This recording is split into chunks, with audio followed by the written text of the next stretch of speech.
Okay, so the committee is probably going to be about 5 to 10 minutes late, just because they had a vote going on there. It takes them a little bit to move from one chamber to the other and, get everything ready in the other committee. So I'll be watching for that. As soon as it does start, we'll switch right over. But we missed a little bit of Pierre's media scrum because he was a little bit late and it overlapped into question period. So we'll try and catch up with where we left off on Pierre. And then as soon as the committee starts, we'll go right over to that. So. Are a chronicle of Liberal incompetence and an orgy of Liberal waste. We have here GC Strategies. The company the Liberals gave over 100 separate contracts from 31 different departments, which is under RCMP investigation. The contracts were for IT, even though GC Strategies does not actually do IT work. We all remember this is the same contractor that did the unnecessary and useless COVID app that was way over budget and could have been completed for a fraction of the cost. We now know that in other contracts, the government overpaid. They often didn't even check what the market rate was for the services that they were buying. Quote, actions of the federal government frequently did not demonstrate value for money. Federal government made payments without evidence that all the deliverables were received. Translation, they paid even when they didn't see that the job was done. So 46% of the contracts examined, there was no evidence that the work was completed, and yet the government paid for it. It'd be like if you walked into a restaurant, you were never served a meal, but you paid the bill anyway and added a big tip and sent off the bill to the taxpayer. That's what Liberals have done with your money in this case. So now, who's responsible? Well, Public Safety Minister LeBlanc was at the time, Public Safety Minister who helped get these contracts out. Now he's been promoted in the Liberal government. You've got Patty Hajdu, who was the Health Minister that kicked off the ArriveCan app. She as well has been promoted. And then you've got F-35s. Liberal mismanagement of the process has now driven up costs by 50% or $9 billion. The infrastructure delays are going to mean we need 2 fighter squadrons slated for completion in 2031, more than 3 years late, forcing extra spending on interim facilities. They haven't recruited enough pilots to fill the gap. They've got weak project management, risk management, and coordination plans remain incomplete and slow. And the bottom line is that rising costs, construction delays, staffing gaps, weak oversight threatened the ongoing introduction of the fighter jets. And who was responsible for that?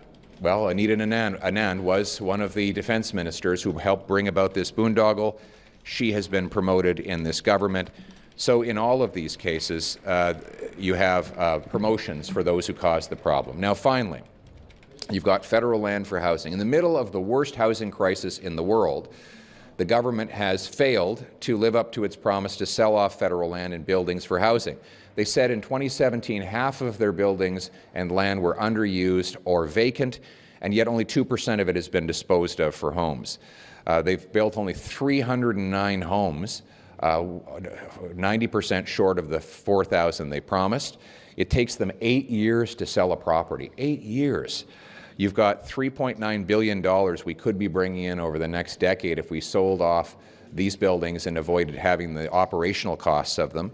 And the fact that they've missed these targets means that there are countless young people who can't afford homes, single mothers who pay higher rent, seniors choosing between eating and heating because the cost of housing is out of control. Again, the housing minister who caused this disaster has now been promoted to Liberal Minister of Justice. So it is the same Liberal ministers, the same Liberal gang, making the same Liberal mistakes that cost Canadians a fortune. And that is why we are calling for accountability. We're calling on the government to get our money back. They need to go to GC Strategies and get our money back so taxpayers can be made whole. We must ensure our government spends money wisely to protect the taxpayers, to make this a country where hard work pays off with a great life in a beautiful home on a safe street. What do you make of the fact that public servants are not being held accountable for failing to check that this work,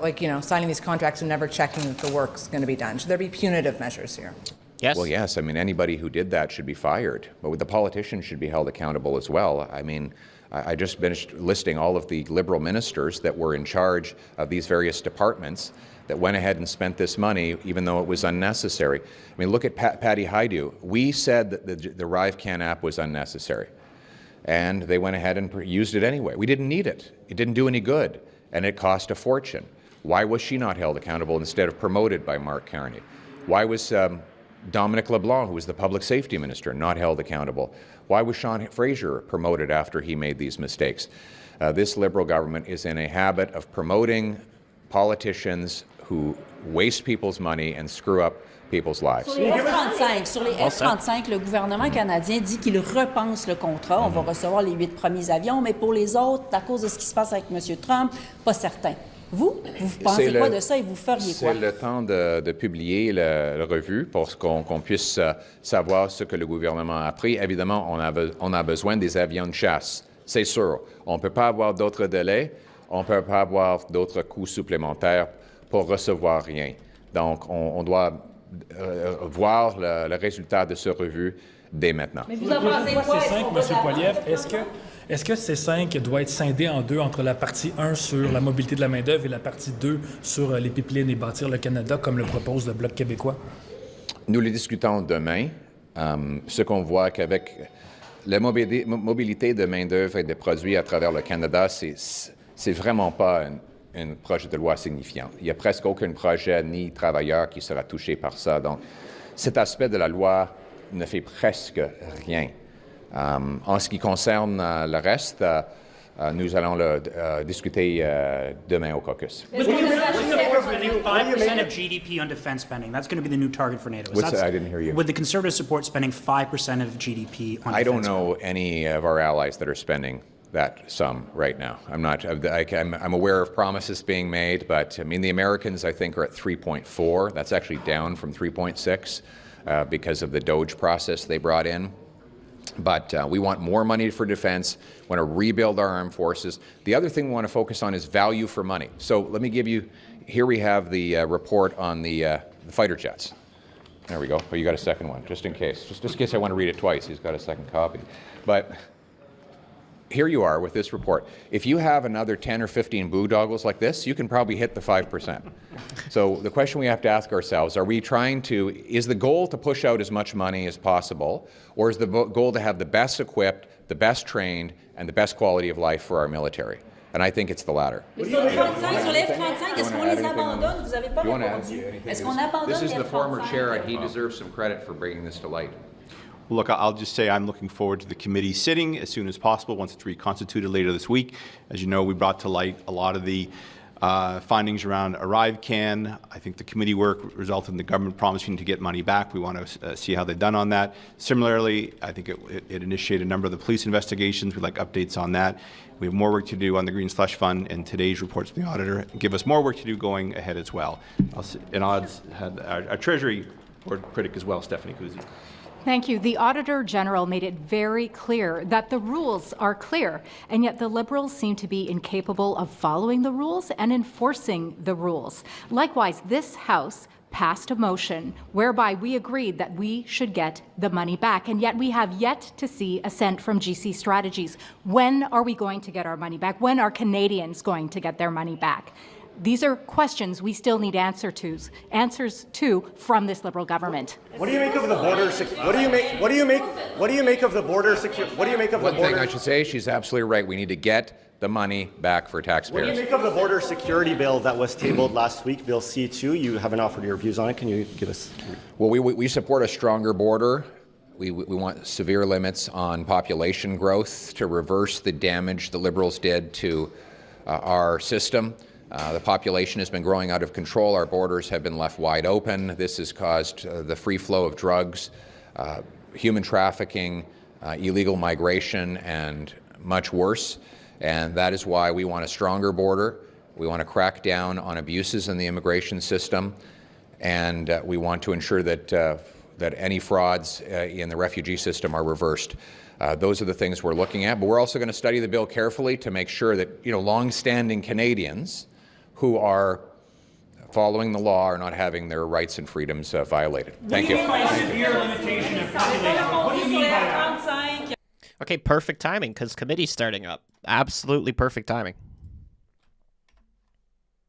I'm just perfect. That's what it is. It's just me, guys. But yeah, as soon as committee starts, like I said, first order of business is to elect a chair. There are 5 Liberals. There are 4 Conservatives. And there is 1 Bloc member. As you will see right here, Greg Fergus. Fortunately, we have him. The committee, I see a quorum. Article 106. Pursuant to section 163. This is very quiet. I can't make this any louder. It's as loud as it can go. Election of chair. Motions for the election of the chair. The clerk cannot receive other types of motion, cannot entertain points of order, nor participate in debate. Nous pouvons donc procéder à l'élection à la présidente. We can now proceed to the election of the chair. Pursuant to Standing Order 1062, the chair must be a member of the government party. I am ready to receive motions for the chair. Mr. Lewis. Good afternoon, everyone. Looking forward to this. I would like to put a motion forward to elect Chris Bittle as our chair. It has been moved by Mr. Lewis that Mr. Bittle be elected as chair of the committee. Are there any further motions? I will now put the motion to the committee. Is it the pleasure of the committee to adopt the motion? I declare the motion carried and Mr. Bittle duly elected chair of the committee. I invite Mr. Bittle to take the chair. Okay. Well, we were going to get a Liberal.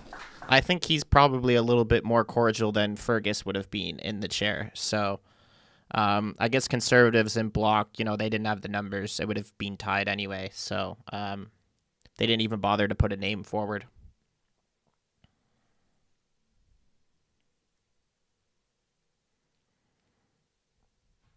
So he's just reading in his requirements and stuff. I don't think he's ever been a chair of anything, if I'm not mistaken. But, I mean, his first order of business should be talking about the estimates, and they should be getting on the fact that the government doesn't have a budget. I'd like to thank the clerk for that seamless election, and to members of the opposition, I'm just as surprised as you are that I'm here. So thank you so much, everyone. Before we continue, I would like to ask all in-person participants to consult the guidelines written on the cards on the table. These measures are in place to help prevent audio feedback and incidents and protect the health and safety of all participants, including interpreters. You also notice a QR code on the card, which links to a short awareness video. If the committee is... Hold on, let me see if I can turn this up. I just discovered a way where you can... extensions, volume master. Chair must be a member of the official opposition. I am now prepared to receive motions for the first vice chair. Madam Clerk, I would like to nominate Michael Cooper. It has been moved by Mr. Calkins that Mr. Cooper be elected as first vice chair of the committee. Are there any further motions? I will now put the motion to the committee. Is it the pleasure of the committee to adopt the motion? I declare the motion carried and Mr. Cooper duly elected first vice chair of the committee.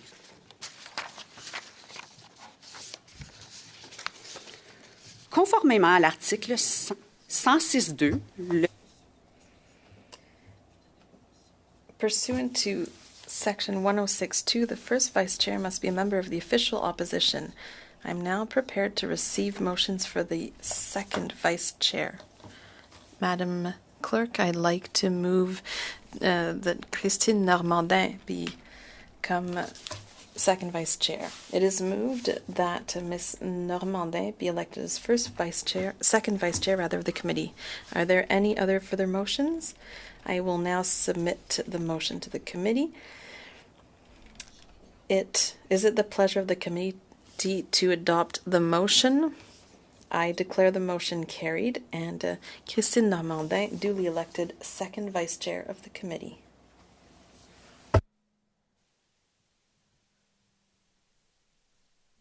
All right, let's start this off with a Cooper filibuster. I want Cooper to talk for like an hour and a half about the government not having a budget and stuff. Like, come on, Coop Dog. I can see he's already fired up over there, ready to go.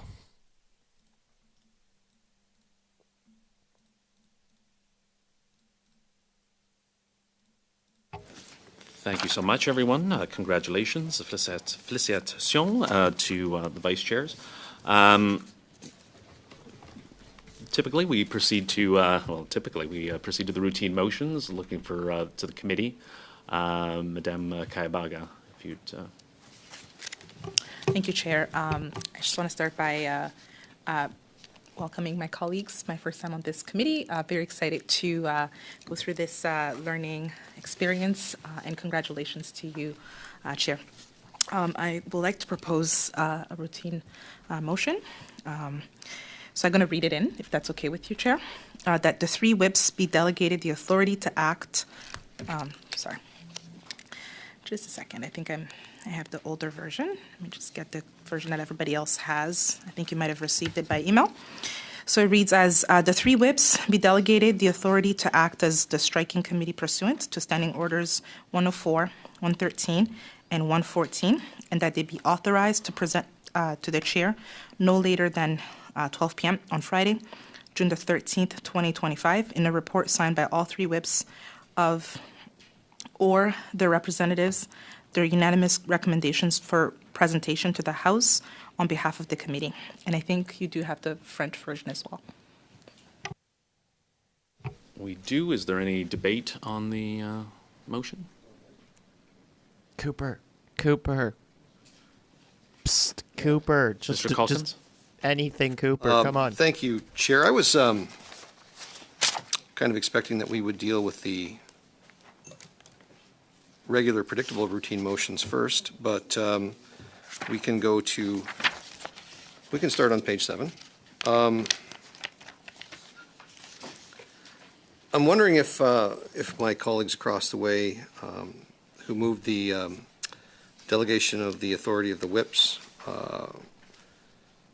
would support an amendment where we would amend it by adding the following, Mr. Chair. Provided that the recommendations for the report referred to in paragraph B of the order adopted by the House on Thursday, June 5th, 2025, shall be presented to the Chair no later than 5 p.m. on Thursday, June 12th, 2025, and that the Chair shall be instructed to present the report to the House no later than Friday, June 13th, 2025. One moment. Mr. Calkins, do you have that written or in an electronic version that you can send to the clerk? Boy, I sure hope so. So basically he's changing the dates, so it's to submit. If we can just briefly suspend for a second, Mr. Chair, while we get that to you digitally. I think that's an excellent idea. That we'll suspend for 5 minutes. Routine proceedings to start off. That's fine. I don't think it'll take them 5 minutes. They just need one of their secretaries back there to just fire it off in English and French to the email. See if there's anything we can watch in the meantime while we're waiting.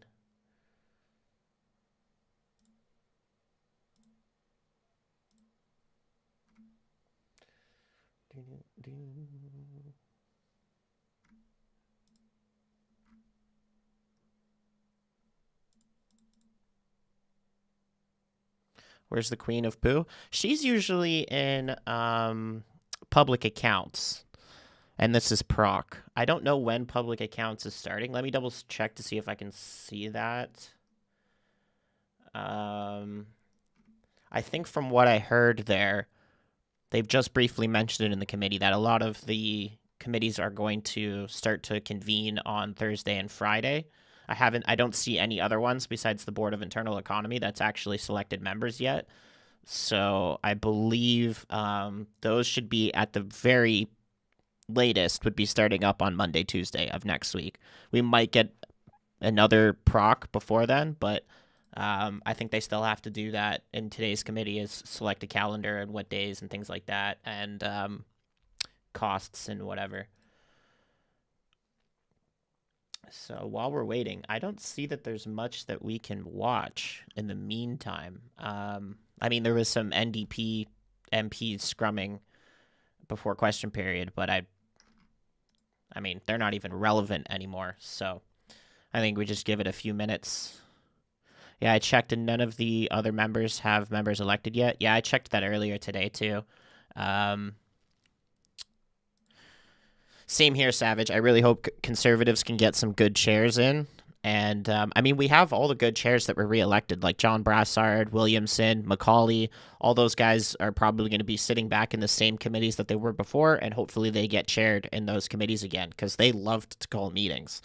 Macaulay was great, constantly just not giving a hoot about any day or time, or sometimes even in call committees, they give them 24 hours notice maximum. So yeah, hopefully we get public accounts. We get what's the other one? What was Macaulay on? Ogo. I want Ogo and public accounts back as soon as possible. Especially for the fact for public accounts that they don't even have a budget. So it would be really nice to hear the Conservatives roast over the fact that there's been estimates, but we don't actually have a budget for the estimates. Khalid and him hated each other. I think Williamson did a really good job of acting cordial as best as he could with the amount of Liberal insanity that was happening during the Public Accounts Committee. It was ridiculous. They were constantly swearing. I mean, Khalid dropped F-bombs, C-bombs. What's his name? Erkin Smith dropped an F-bomb. Like, they were just swearing left, right, and center. And I think the only person who I can compare got worked up not even half as much as they did would have been Perkins. But Perkins was always, still professional in his meaning. But I miss Perkins, actually. I'm surprised he didn't get reelected. I think he lost by like a couple hundred votes or something. It was very close. But Perkins was great in committee. It's sad to not see him.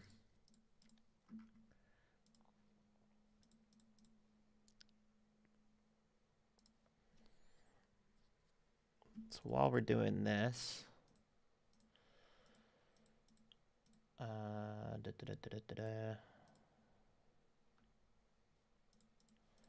there's nothing really to watch in the meantime. We're just going to sit here and wait.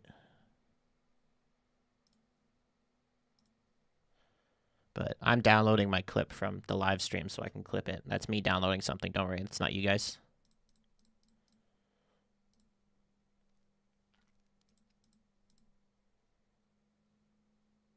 I'm shocked they didn't recount Perkins. Did they not recount it? Because it was so close. I think they might have recounted that. I'm not 100% sure. But I know he didn't get the seat, which is unfortunate. The meeting is suspended. Yes, we get it. The meeting is suspended. That's what we're watching.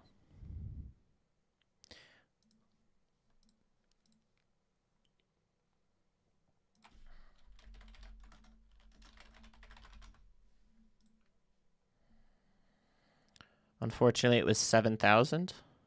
It was that much of a difference?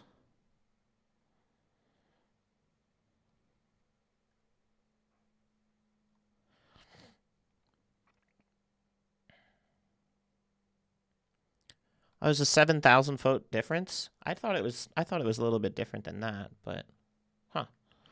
Okay, while we're waiting, there was a little bit of an MP scrum after question period, so we can just check that for a minute.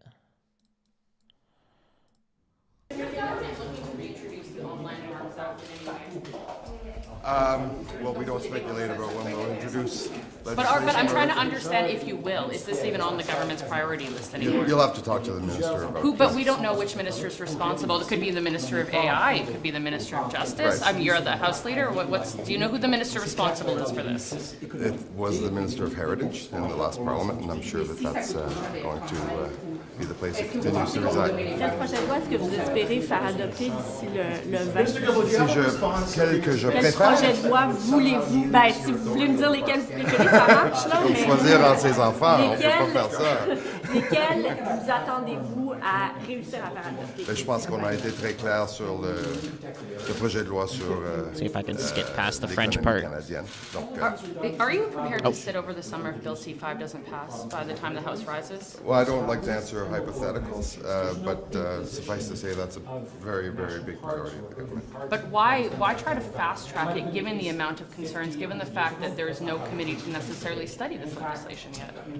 This is this bill on the Canadian economy, on one Canadian economy, is a priority.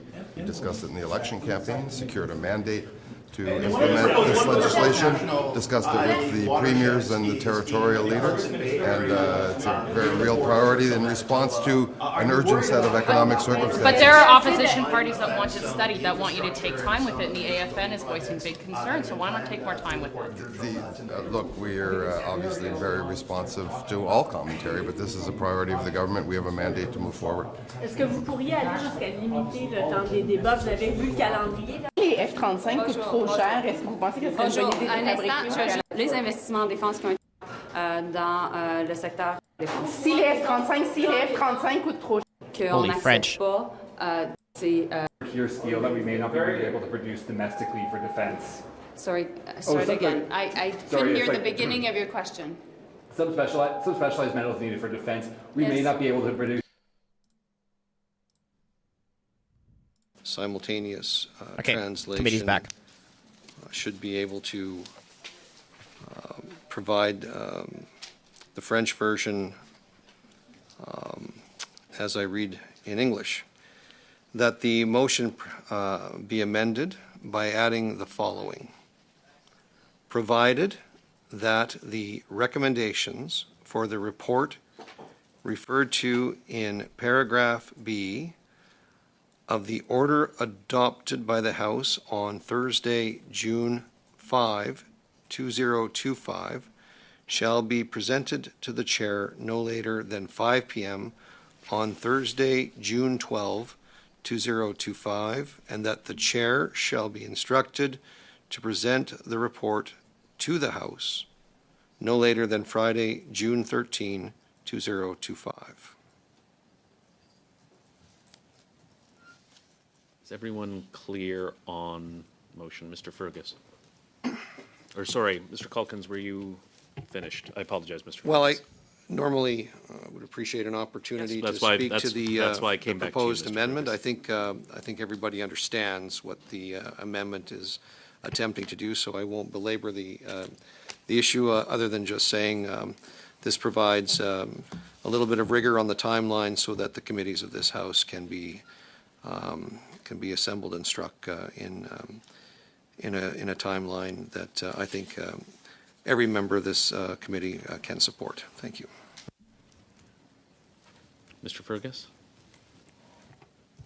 Merci beaucoup, Monsieur le Président. Puis je remercie. Thank you, Chair. And I'd like to thank my colleague, Mr. Calkins, with whom I've had the pleasure of serving on other committees. When it comes to the content of his proposal and I have no issues, but as a member for Quebec, as a Francophone, I'd like to emphasize how important it is when you want to move a motion, it must be available in writing in both official languages. It is a courtesy, and it's very important for members, especially for those who do not speak the other official language. I can imagine that if it was done the other way around, it would create a lot of friction. So it's very important. It's okay this time around. I can accept it, but please, I ask that you make sure that you have the documents available in both languages in future. Thanks.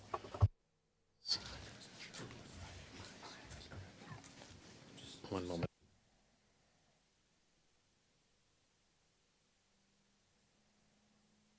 The committee and ask if it's adopted or not. Put the amendment to a vote. All those in favor of the amendment?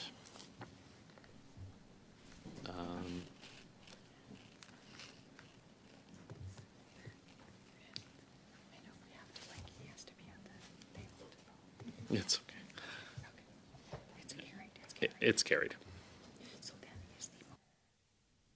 The motion as amended is carried. Oh, sorry. Motion as amended? Yeah. Okay. Yes, motion is amended, carried. Sorry, yes, so. I'm new to, the amendment is carried. All those in favor of the amended motion? Any opposed? Carried. There we go. Thank you, Chair. I'm going to read my next motion, that pursuant to Standing Order 91.11, the Subcommittee on Private Members' Business be composed of one member from each recognized party and a chair from the government party, and that name of member be appointed chair of the subcommittee. Sorry, was that you? Should I read your name? Chris Bittle? Apologies. First time doing this. On peut rajouter son nom. Ouais.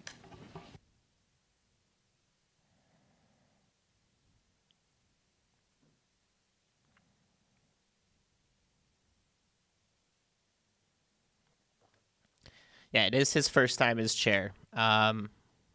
Suspend for one moment, please. He needs to suspend again because he doesn't know what he's doing.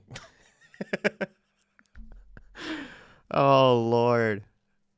But you put it to a vote, it goes to a vote, tally the votes. It's either carried or not carried. It's not a very difficult assignment. And what did they get? An extra, is it $35,000 on top of their salary for being a part of committees? They get an extra stipend for committees. I can't remember the exact number, but I mean, they get paid extra for being here.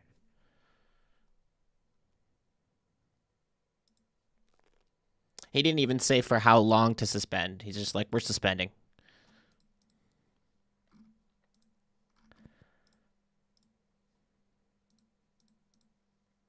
I mean, you'd like to think, like, if you're going to go into a new role, you would at least research the role a little bit so you have some idea of what you're doing. I don't know.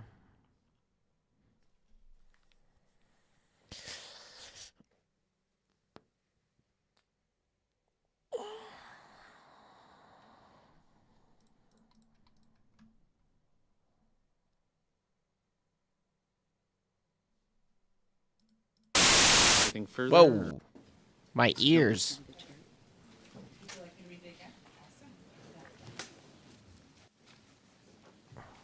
We got new people in the audio tech too? Holy smokes, man. Désolé. Okay. That pursuant to Standing Order 91.11, the Subcommittee on Private Members' Business be composed of one member from each recognized party and a chair from the government party, and that name be Elizabeth Pierre, be appointed chair of the subcommittee. Okay. Any debate on the, seeing none? All those in favor of the motion? Any opposed? Carried. Ms. Kaibaga? Thank you, Chair. I'll read the next motion, that the committee retain as needed and at the discretion of the chair the services of one or more analysts from the Library of Parliament to assist in its work. Any debate on the motion? All those in favor of the motion? All those opposed? And the analysts more than welcome to come up. We definitely need their support. I know it says may need the support, but as needed, it's always needed. So welcome back. Thank you. Go ahead, Ms. Kaibaga. Thank you, Chair. I'll proceed with the next motion, that the Subcommittee on Agenda and Procedure be established and be composed of 4 members of the chair and 1 member from each recognized party as designated by each party's whip, and that the subcommittee work in a spirit of collaboration. Thank you very much. Any debate? All those in favor of the motion? Any opposed? Seeing none, carried. Ms. Kaibaga. Thank you, Chair. I'll also move another motion on meeting without a quorum, that the chair be authorized to hold meetings to receive evidence and to have that evidence published when a quorum is not present provided that at least 4 members are present, including 2 members of the opposition parties and 2 members of the government party. Any debate? That's all right. On consent? On consent. Excellent. Carried. Chair? Yes, go ahead. I have another motion to read in on travel. That when traveling outside the parliamentary precinct, A, the meeting began after 15 minutes, regardless of whether quorum is present. B, no substantive motion may be moved during such meetings. Agreed. On consent? Carried. Can I continue? Yes, please. Thank you. This is on time for opening remarks and questioning of witnesses. That witnesses be given 5 minutes of their opening statements. That whenever possible, witnesses provide the committee with their opening statements 72 hours in advance. That at the direction of the chair during the question of witnesses, there be allocated 6 minutes for their first questionnaire of each party as follows. Round 1, Conservative Party, Liberal Party, Bloc Québécois. For the second and subsequent rounds, the order and time for questioning be as follows. Conservative Party, 5 minutes. Liberal Party, 5 minutes. Bloc Québécois, 2.5 minutes. Conservative Party, 5 minutes. Liberal Party, 5 minutes. Okay. Any, Mr. Calkins? Not to be a stickler, but I do believe Madame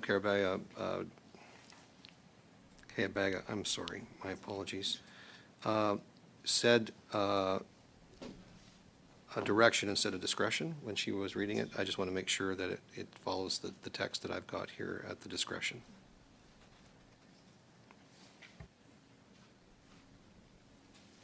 Yeah. Ben, je vais lire en français là, parce que c'est. So we're all good with the languages. Oui. Alors, je vais le lire en français. I'll read it in French. I think it was just a verbal typo. But the word I heard was direction, and the text that I have is discretion, and I want to make sure which word we're agreeing to. I said discretion. Maybe my accent didn't catch up, but discretion. Does that clarify things to your satisfaction, Mr. Calkins? Yes. Excellent. Any further debate? Seeing none, is all those in favor? Seeing no opposition, carried. Go ahead. Donc, je continue en français. Distribution I'll continue in French. Distribution of documents. That only the clerk of the committee be authorized to distribute documents to members of the committee, and only when the documents are in both official languages, and that all documents submitted to the committee in both official languages that do not come from a federal department, members' offices, or that have not been translated by the Translation Bureau, be sent for linguistic review by the Translation Bureau before being distributed to members, and that the witnesses be advised accordingly. Motion? Agreed. On consent? Excellent. Carried. Sur le repos de travail, que le greffier du comité. On working meals, that the clerk of the committee, at the discretion of the chair, be authorized to make the necessary arrangements to provide working meals for the committee and its subcommittees. Any debate on this? Seeing none, do we have consent to proceed? On consent, carried. Sur les frais de déplacement et séjour de. On travel, accommodation, living expenses of witnesses, that if requested, reasonable travel, accommodation, and living expenses be reimbursed to witnesses not exceeding 2 representatives per organization, and that in exceptional circumstances, payment for more representatives be made at the discretion of the chair. Any debate? Agreed. You took your glasses off. I was concerned, Mr. Calkins, that on consent, carried. I mean, as long as they're not staying in a 5-star hotel, please. Sure. Accès aux réunions à huis clos. Access to in-camera meetings, that unless otherwise ordered, each committee member be allowed to be accompanied by 1 staff member at in-camera meetings, and that 1 additional person from each House officer's office be allowed to be present. Ms. Normandin. Yes, Mr. Chair, we have a proposal for something to add. I believe that the clerk already shared our text.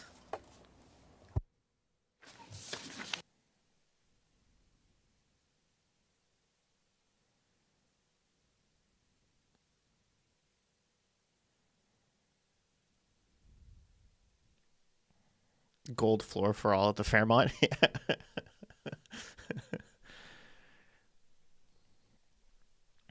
They're saying for witnesses. So if you go to like sit and watch the committee, your expenses are covered. But if they call you in as a witness, then your expenses are covered. And so I will read what I have added to that paragraph.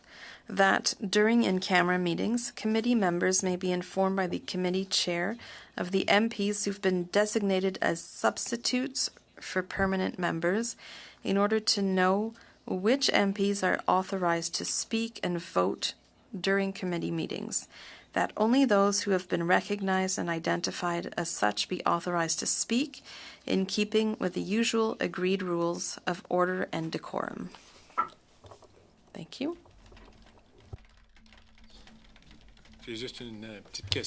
Just a quick question.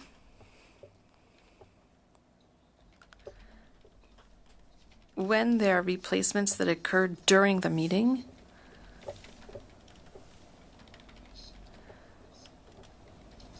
would this addition stop them from being replaced because they have obligations elsewhere?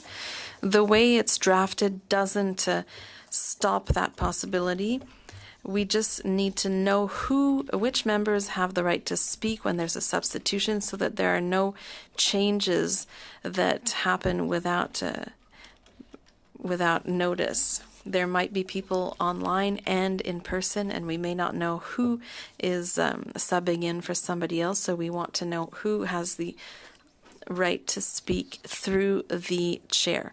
So it doesn't stop anyone from being replaced. It's just a question of knowing who has a right to speak. Is the text that she's offering replacing, or is it in addition to the existing text? C'est une addition. It's something that is being added. Thank you. I don't have a problem with it per se. I just don't recall this committee ever having trouble, or the chair of the committee ever having trouble of knowing who the substituted members are for purposes of voting and being eligible to speak at the committee. But if this is a problem that we're expecting to have to deal with, then I can certainly support it. I don't know what the actual problem is. I would agree with that. Pour répondre à la question de mon collègue, to answer my colleague's question, it is in response to a situation where several members connected to the meeting simultaneously, and at that time we didn't know who had the right to vote, who had the right to speak, because the information had not been communicated. So there were too many members for a specific party, and we didn't know who had the right to speak.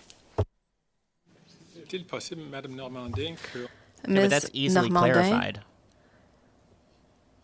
Could we ask the clerk to inform us every time there's a substitute? Or will the clerk ask the chair to make a short intervention? Yeah, to the announce chair would that? just make an intervention. Well, our motion says that it will be the chair, but whether it's the clerk or the chair, I am open to a friendly modification here, a friendly amendment. It was always the chair. He would just make an intervention. I wonder if you or through the clerk could advise me of what the standing orders and what the rules and procedures actually are.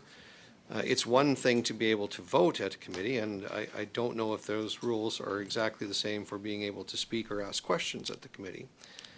In the past, members of the House of Commons have been allowed to attend various committee meetings, even as independent members or members without official party status, in order to ask questions of witnesses. And we've had, I guess, maybe agreements, unwritten agreements in order to be allowed to do that. But I'm seeking clarification.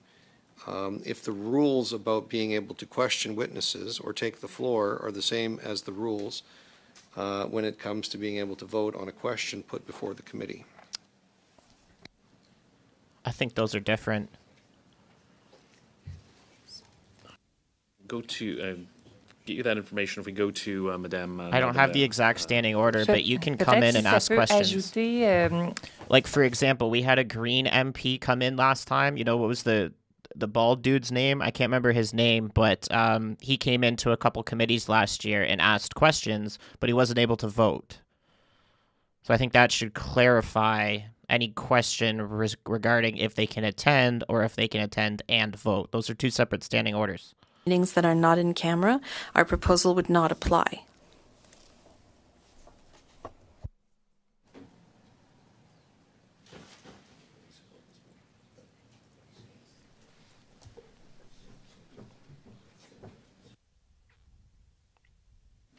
Would we like a couple minutes to discuss?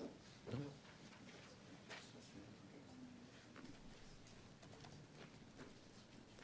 Because we would normally ask non-members.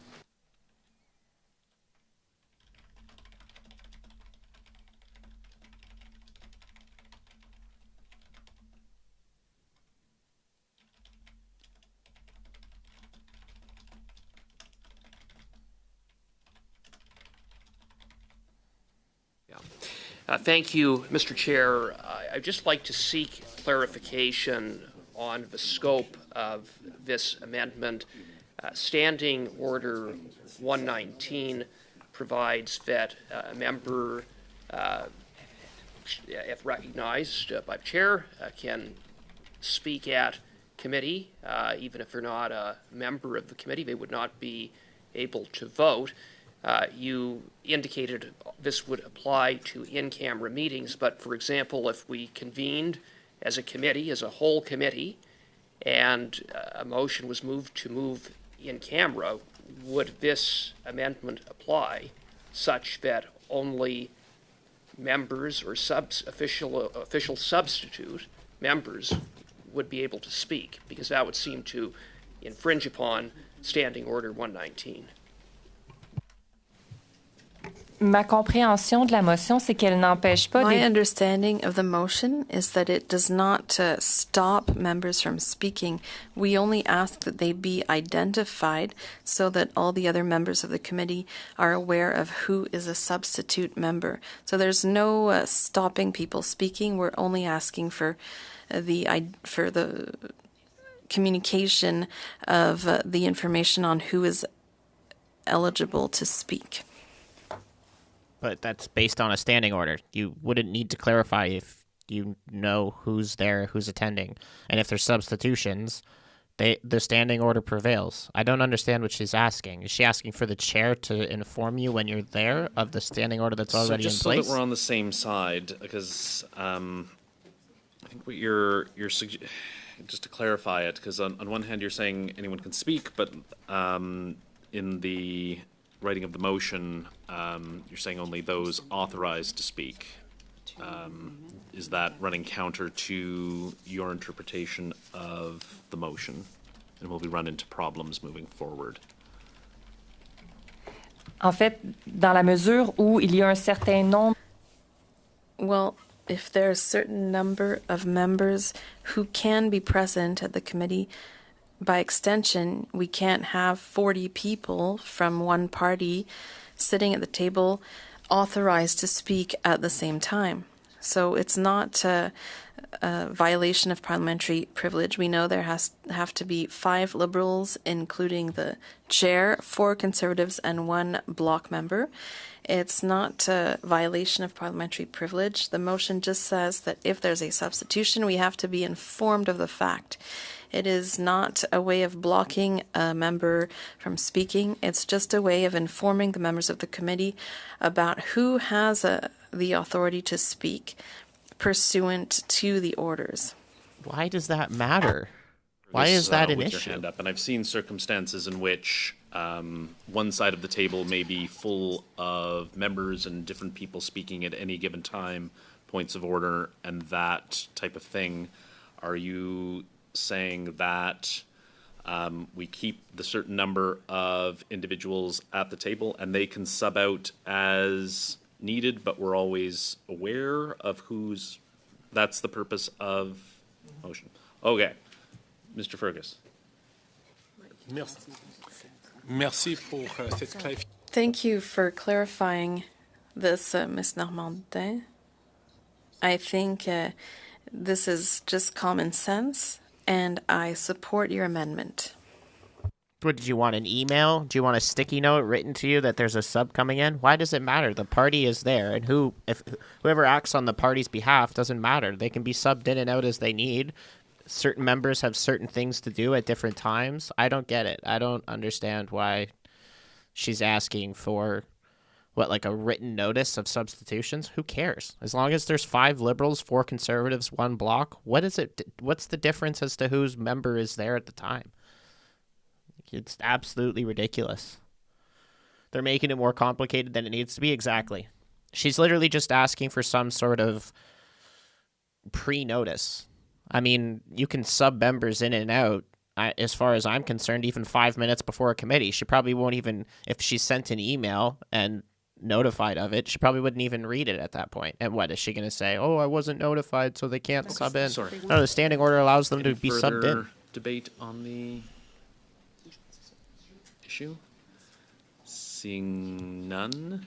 Yes, it is the template for other committee Any meetings. further debate? Yes. Mr. Cooper, I see Mr. Culkins is... Mr. Cooper? I'm just still not entirely clear with how the implications of this amendment vis-a-vis Standing Order 119.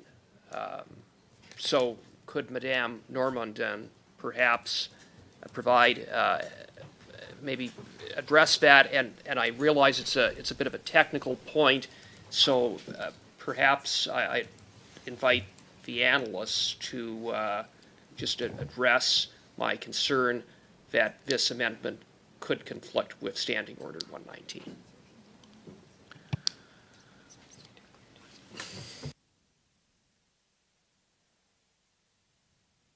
A moment. And they've suspended again. Holy smokes. I don't think I want to watch this for another hour. I mean, this is too slow. It's ridiculous. And I imagine once they get through all the other shenanigans, they're just going to call it. Like, that's going to be that. They're not going to bother to do actual... I thought it would be very easy. It's very simple. You get through all the beginning paperwork that you need to, all the housekeeping, this and that. Like they were just, going through motion. There was no needing to really vote for it because nobody was against it. It's just standard housekeeping procedure. And then I was hoping that they would get towards talking about the estimates or talking about the fact that there's no budget. I know that's more of a finance committee thing, or even a public accounts committee thing. But I mean, PROC can still have its own motions to debate that, obviously, if the other committees aren't convened yet, can debate it. But I guess they're just going to sit here and talk about... I mean, we've been talking about this Quebec MP's, this Bloc MP's amendment for almost 20 minutes now. It's really not difficult. She wants some sort of notification of subs. Okay, and what if we don't provide that? I mean, you can ask for it, but there's no standing order that dictates that has to happen. So, just follow the damn book already. I know, I know. I mean, even Cooper had the exact standing order. It was 119. That's what I was talking about. Is I'm not sure exactly which standing order it was that allows members to be subbed in and out and allows, like, here's another example that they could look back to. There was a time, I don't think it was OGO. It was one of the committees last year. I'll have to double check on my YouTube page, but there was one where it was 5 conservatives that sat on the committee, but 6 showed up, and Garnett was one of them. And as soon as Garnett started talking, there was the whole filibuster from Khalid saying, why is he even talking? Why is he even allowed to say anything? They already have their 5. And Garnett had to explain the standing order that he's allowed to sit in and make comments as an independent MP, but he's not allowed to make votes or move motions on behalf of the Conservative Party because the Conservatives already had 5 in. So you can have other members come in. It's just when it goes to votes, it has to go by the numbers. I remember that. Yes, Chris, I remember that as well. Catherine saying she remembered that. And it was interesting how quickly Garnett had that ready, because Garnett knew some Liberal was going to complain about the fact that, oh, why is there 6 of them over there and why are they all allowed to talk? It's based on the standing orders. You're allowed to have them come in and talk. It's just when it goes to the votes. And so I'm not sure exactly if the Quebec MP the Bloc MP has specified of what she's saying in terms of how she wants her amendment to be. Does she want to be notified if an extra member comes in and isn't there to vote, but is there to talk as an independent MP? Like, I'm not sure where that would come from. So it's just a weird amendment. I don't know why she needs to put that in there. Just when it comes to the votes, that's what matters, is that we're going by the numbers. I remember, Paula. Yeah, exactly.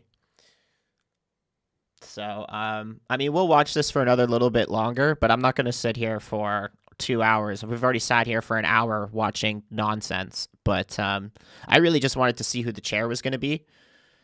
And I can't really tell if he's going to be biased or not yet. We'll have to see after a couple committees.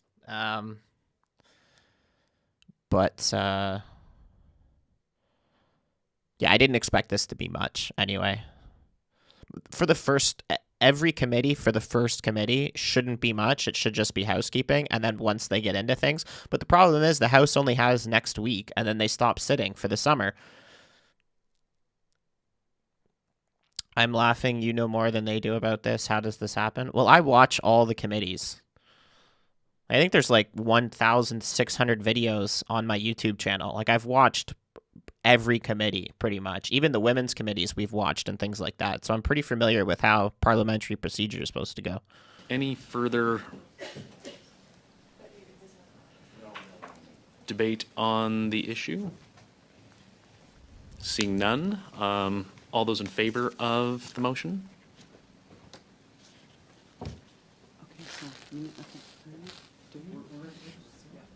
Okay, are you okay? Because I need raised hands or all the okay. Carried. Okay. So on va rajouter ça. Madame Kayabaga. Maintenant, on va passer à transcription des réunions à huis clos.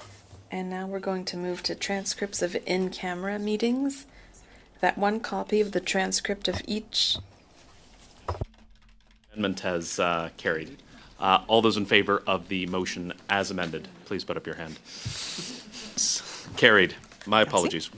I'll figure this out eventually. That's day one problems. Oui. Sorry. My apologies. You're doing fine, Chair. It's your first day. Thank you. Qu'une copie de la transcription de chaque réunion à huis clos. That one copy of the transcript of each in-camera meeting be securely retained by the committee clerk for consultation by members of the committee or by their staff, and that the analysts assigned to the committee have access to the in-camera transcripts. Agreed on consent. Typical. Carried. Madame Kayabaga. Oui, je continue. Donc, yes, I'll continue. 48-hour notice, interpreted as 2 nights, be required for any substantive motion to be moved in committee, unless the substantive motion relates directly to business then under consideration, provided that A, the notice be filed with clerk with the clerk of the committee no later than 4 p.m. from Monday to Thursday and no later than 2:30 p.m. on Friday. B, the motion be distributed to members and the offices of the whips of each recognized party in both official languages by the clerk on the same day the said notice was transmitted if it was received no later than the deadline hour. C, notices received after the deadline hour or non-business days be deemed to have been received during the next business day. Thank you so much. Any debate? Agreed? On consent? Excellent. Carried. Please keep Orders of reference from the House respecting bills that in relation to orders of reference from the House respecting bills, A, the clerk of the committee shall, upon the committee receiving such an order of reference, write to each member who is not a member of a caucus represented on the committee to invite those members to file with the clerk of the committee in both official languages any amendments to the bill, which is the subject of the said order, which they would suggest that the committee consider. B, suggested amendments filed pursuant to paragraph A at least 48 hours prior to the start of clause-by-clause consideration of the bill to which the amendments relate shall be deemed to be proposed during the said consideration, provided that the committee may, by motion, vary this deadline in respect of a given bill. And C, during the clause-by-clause consideration, the chair shall allow a member who filed suggested amendments pursuant to paragraph A an opportunity to make a brief representation in support of them. Any debate? Seeing none, are we in agreement on this one? On consent? Carried. Technical tests for witnesses, that the clerk inform each witness who is to appear before the committee that the House Administration Support Team must conduct technical tests to check the connectivity and the equipment used to ensure that the best possible sound quality, and the chair advised the committee at the start of each meeting of any witness who did not perform the required technical tests. Read. On My consent. final one. Carried. Please Final continue. one. She's almost This is done. my final one. Whips access to the digital binders, that the clerk of the committee be authorized to grant access to the committee's digital binder to the offices of the whips of each recognized party. All good. I see thumbs up on consent. Carried. Wonderful. Madame Briere. Yep. It's for the next step. For the next step? Yeah. Okay. What step? I would like to present some motions. Go ahead. OK. Que conformément à l'article 108, that pursuant to Standing Order 108-3A-6, the committee undertake a study of the changes that need to be made in the implementation of the electoral process and the application of the Canada Elections Act.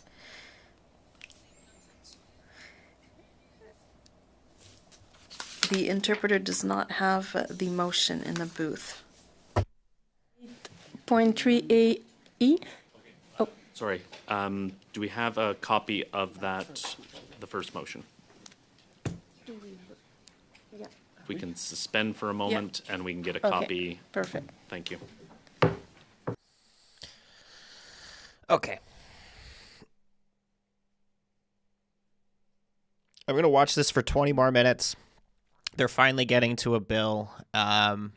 This is put forward by a Liberal now at this point, so hopefully we get Cooper or somebody on the other side to just filibuster for the rest of the committee. That would be awesome. But otherwise, I don't want to sit here and watch the routine proceedings, but I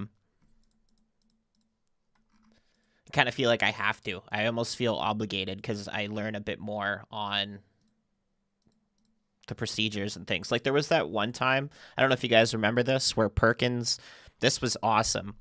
MP Khalid was putting forward a point of order and she was speaking, and then Rick Perkins came in with a point of privilege, and even Williamson looked at him and went, point of privilege? Wow, we haven't heard this one in a long time. And Perkins went ahead with moving a motion, and then Khalid got really mad because she goes, no, my point of order on my motion should be sustained ahead of his. and Perkins had to explain that a point of privilege comes before a point of motion. There's like a hierarchy there. And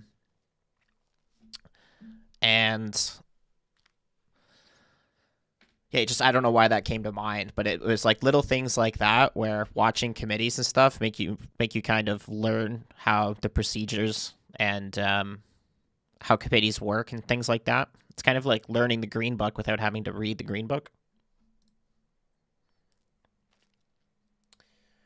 But yeah, this is one boring committee. Again, I remember that she whined so hard. Yep, she did. Because she was so unaware that a point of privilege takes precedent over a point of order. And she was like, no, I'm reading to my motion, and no.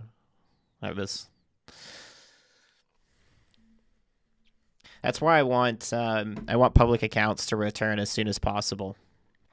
That was a spicy meeting. Yes, it was. Yes, it was. And I liked that Perkins was able to talk for like an hour. Because his point took precedent, so he just talked for the rest of the committee and just waited until the time ran out. But yeah, public accounts should be pretty interesting. I'm really looking forward to that. Same with OGO. OGO's a really good committee. The finance committee can be decent sometimes because usually that's where Kuzi is and things like that. Dancho sometimes is there, or Danko. I'm not sure if I say her last name right.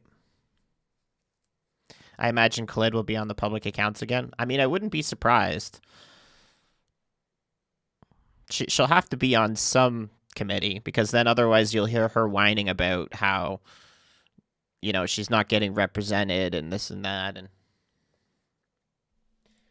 But yeah, if they don't come back in like 5 minutes here, I'm just going to call it because This is some boring housekeeping. They finally got through the housekeeping though, and then now they're on actually presenting a bill. And I think she was talking about I don't know, what was she actually talking about there? She was talking about a motion to discuss, was it the estimates, or I wonder how much more they're paid for the committees. I think it's a stipend of $30,000 or $35,000. It's something like that. On top of their $200,000 that they get paid, they get a stipend as well for doing the committees. And also the committees have food. They have catering, like really nice catering. You'll see them munching all the time, bringing huge plates of food, of fruit and sandwiches, and they get really good catering.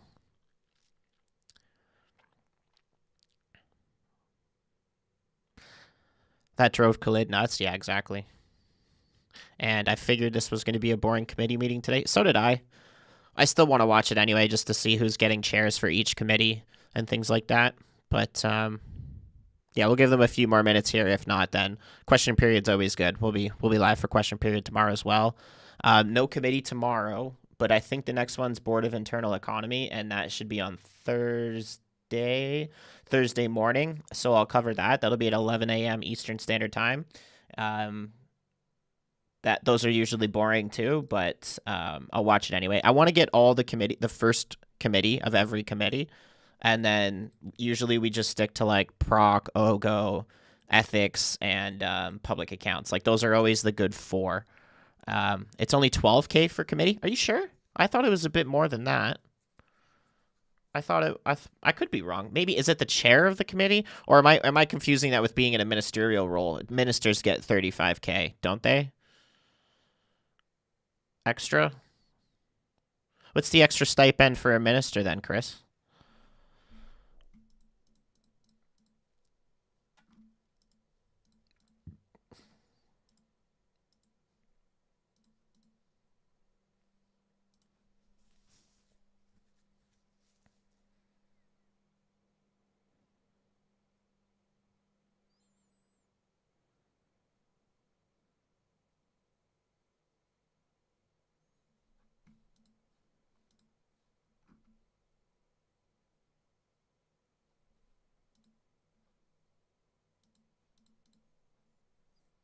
No, ministers get 50% more?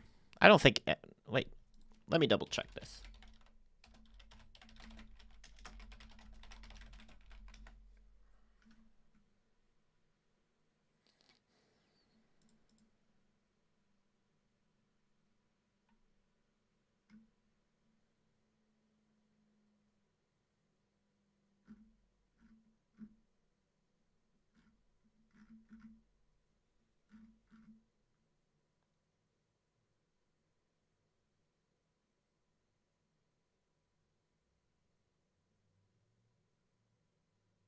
Yeah, minister gets an extra 99.9 thousand. So it's pretty much 50%. Yeah, 200K versus 300K. Yeah, I'm seeing that. Proceedings. If everyone's all right, okay with that, we can proceed back to that. Madame Normandin, s'il vous plaît. Merci beaucoup. Allant Thank you. If you flip over our previous motion, there's another proposal for a routine motion, which goes as follows. That during meetings, the chair, if necessary, uses his prerogative to suspend the meeting to maintain the order and decorum necessary to ensure the application of the House of Commons policies on workplace health and safety. Any debate on the motion? Mr. Fergus. Once again, I just want to congratulate Ms. Normandin for moving this motion. I think it's very important to protect the health and safety of everyone, including Holy crap, this interpreter is loud. Essential services like our interpreters. We want to make sure that nothing bad happens in the House of Commons. So, congratulations. Mr. Jackson, my apologies. I liked Macaulay. Thank you, Chair, and I liked Macaulay saying, listen, if the interpreters have a problem, they will let us know, and they will tell me, and I will do something about it. Otherwise, stop talking about it. And the important work that they do. But in terms of what types of examples would the chair in that instance be able to suspend a meeting? What would it take, for that drastic action to be taken by the chair in terms of ending or shutting down a meeting based on what somebody is doing with one of their microphones? Or just trying to get a handle on how much power this would give the chair in terms of scope. Well, I'll turn it over to Madame Normandin in 1 second. It is her motion, not mine. The only suggestion I have, because you are new and just to protect the interpreters, we do have this inclination to lean into the mics. It sounds like you're like me and volume usually isn't a problem, so you can stay back and the microphone will pick it up. But Madame Normandin, s'il vous plaît. La motion vient d'exemples qu'on a. The motion follows real-life examples where it happened that many people were speaking over each other and the interpreters said they couldn't interpret anymore. There was a health and safety issue because there was too much noise at the same time and they couldn't do their jobs. Of course, the chair keeps his prerogative of suspending the meeting. We're not talking about adjournment, but just suspension. It's just a reminder that the chair can suspend the meeting in a context where we're looking at health and safety. The chair may not have felt like Yeah, I can give you many instances of times where Khalid was yelling over to the Conservatives and the chair had to suspend. Or, for example, Erkinsmith dropping the F-bomb and then yelling at the mic still. Chair had to suspend. Thank you, Mr. Chair, and I support the spirit by which this motion has been brought forward. The only issue I take is with respect to the example that Madame Normandin cited, which is a situation where there could be some back and forth between members, more than one member speaking at a time. This does happen from time to time in committee, and it is true that it does imperil the ability of translators and interpreters to translate, but it doesn't imperil their health and safety, at least as far as I understand what the Translation Bureau has stated on this. Madame Normandin, s'il vous plaît.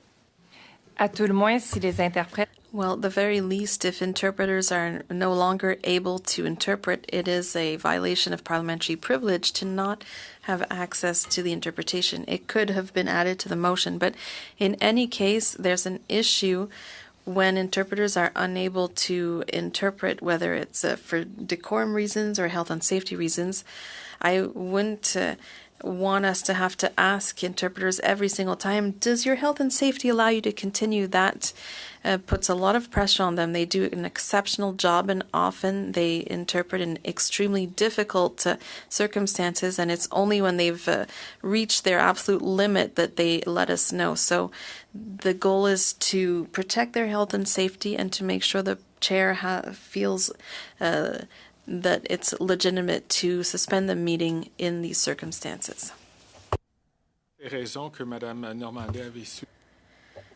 Yes, I support the motion. I'd go even further.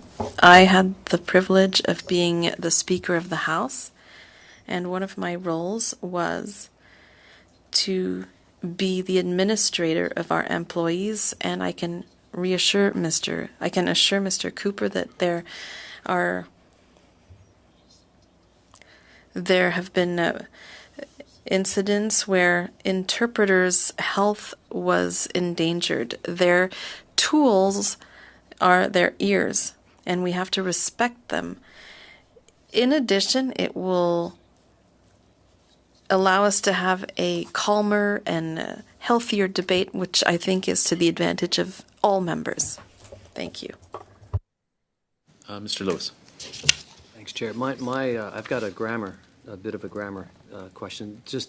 But if we need to finish this part of the conversation first, or if we can move on, in the English version, my understanding, Chair, is that this would apply to all committees or just ours? Or just ours? Okay. Sorry, maybe this is just for our committee? Okay, then just for our committee. I take it back. Thank you. It was his or her prerogative, I thought, but I thought it was other committees. Thank you. Okay. Seeing no further debate, all those in favor of the motion? Any opposed? Carried.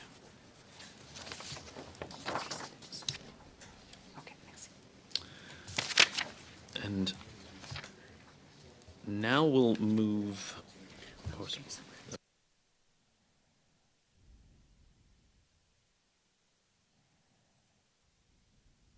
I'll turn the floor back to Madame Briere, just to confirm this is putting a notice, or this is putting a motion on notice. Okay, please continue. Do you want me to read it again? Yeah, please, just for sake of this all lining up. Okay. Que conformément à l'article... That pursuant to Standing Order 108.3ai, the committee direct the clerk of the committee to invite the officials responsible for the long-term vision and planning and center block rehabilitation to brief members on current plans and progress. Merci beaucoup. Thank you. They want to know how much longer. Isn't it not supposed to be done till like 2035 or something? This is just for notices? I can also put a motion? Okay, thank you.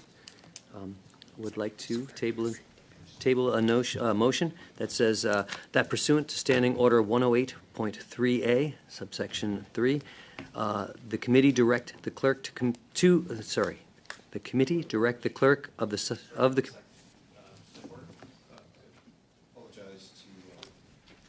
Mr. Lewis, are these notices of motion that are being put, or are these motions being put forward? Notices. Thank you, Mr. Chair. Excellent. Please continue, Mr. Lewis. Well, I appreciate my colleague's clarification. I'll start again. That pursuant to Standing Order 108.3a, subsection III, the committee direct the clerk of the committee to invite officials from both the House of Commons and the Parliamentary Protective Service to provide a briefing on security risks, updates, and other issues to members, and that this briefing, or parts of it, be done in camera should officials recommend.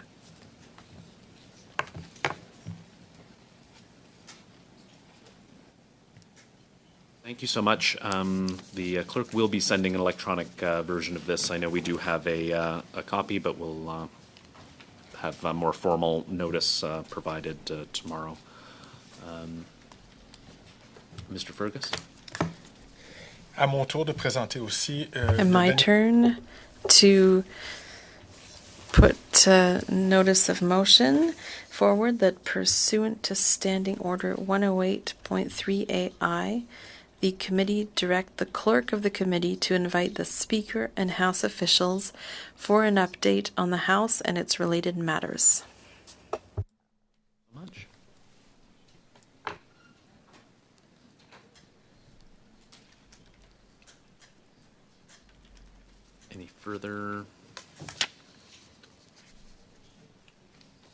Any further business?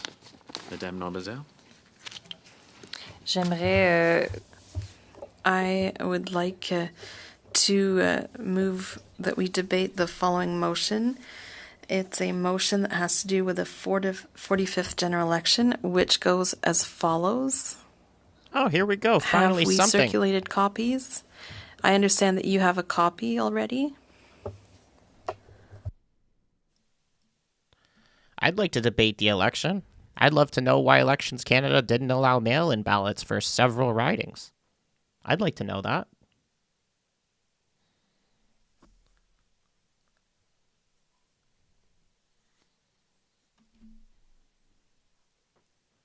I'd like to know why some ballot boxes were being moved in cabs. I'd like to know why one riding had people write in pen and put their ballot signatures in pen, and then all of a sudden there was no pens to be counted. It was like bad postal codes. Yeah, exactly. I'd love to debate this. Finally, some actual business. We're almost an hour and a half into the committee, and it's about finally time they actually debate a real motion.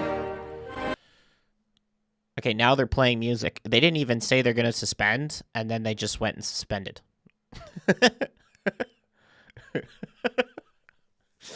Holy smokes. I can't with this committee. I honestly can't. I'm going to call it here. I don't even think they'll be able to debate this today because I think I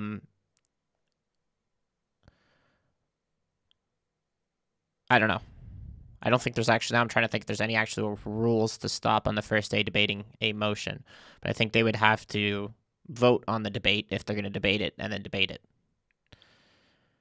But, I mean, it is a good topic, so hopefully that's what they start doing next committee, is why there's some issues with the way the election was administered in specific ridings. I don't think overall, but definitely in some ridings there was that one where 888 weren't counted. There was the one where the Liberal recount won by one vote, but then there was issues with the mail-in on that one. So only notice of motion. Okay, that's what I thought it was. No, I thought she said open debate on that motion. The ones before were notices, but I think hers was actual debate. But yeah, we'll call it here. That's pretty much all that's going to happen here anyway. I don't think they'll fully get into a debate on it. No debate on notices. These are only notices of motions for next meeting. Okay. If that's what you heard, then I'm wrong. I thought I heard she said open debate on, but okay, if it's a notice for debate, then that's fine. That's what I thought was going to happen anyways. It would be the next committee meeting that would debate that. Anyway, yeah, so I'm going to go get some clips out on the channel, and appreciate you guys watching. Definitely live for question period tomorrow, same time, 2 p.m. Eastern Standard Time. There's no committees tomorrow, so that'll be the only live stream. And thanks for watching this painful, absolutely boring committee.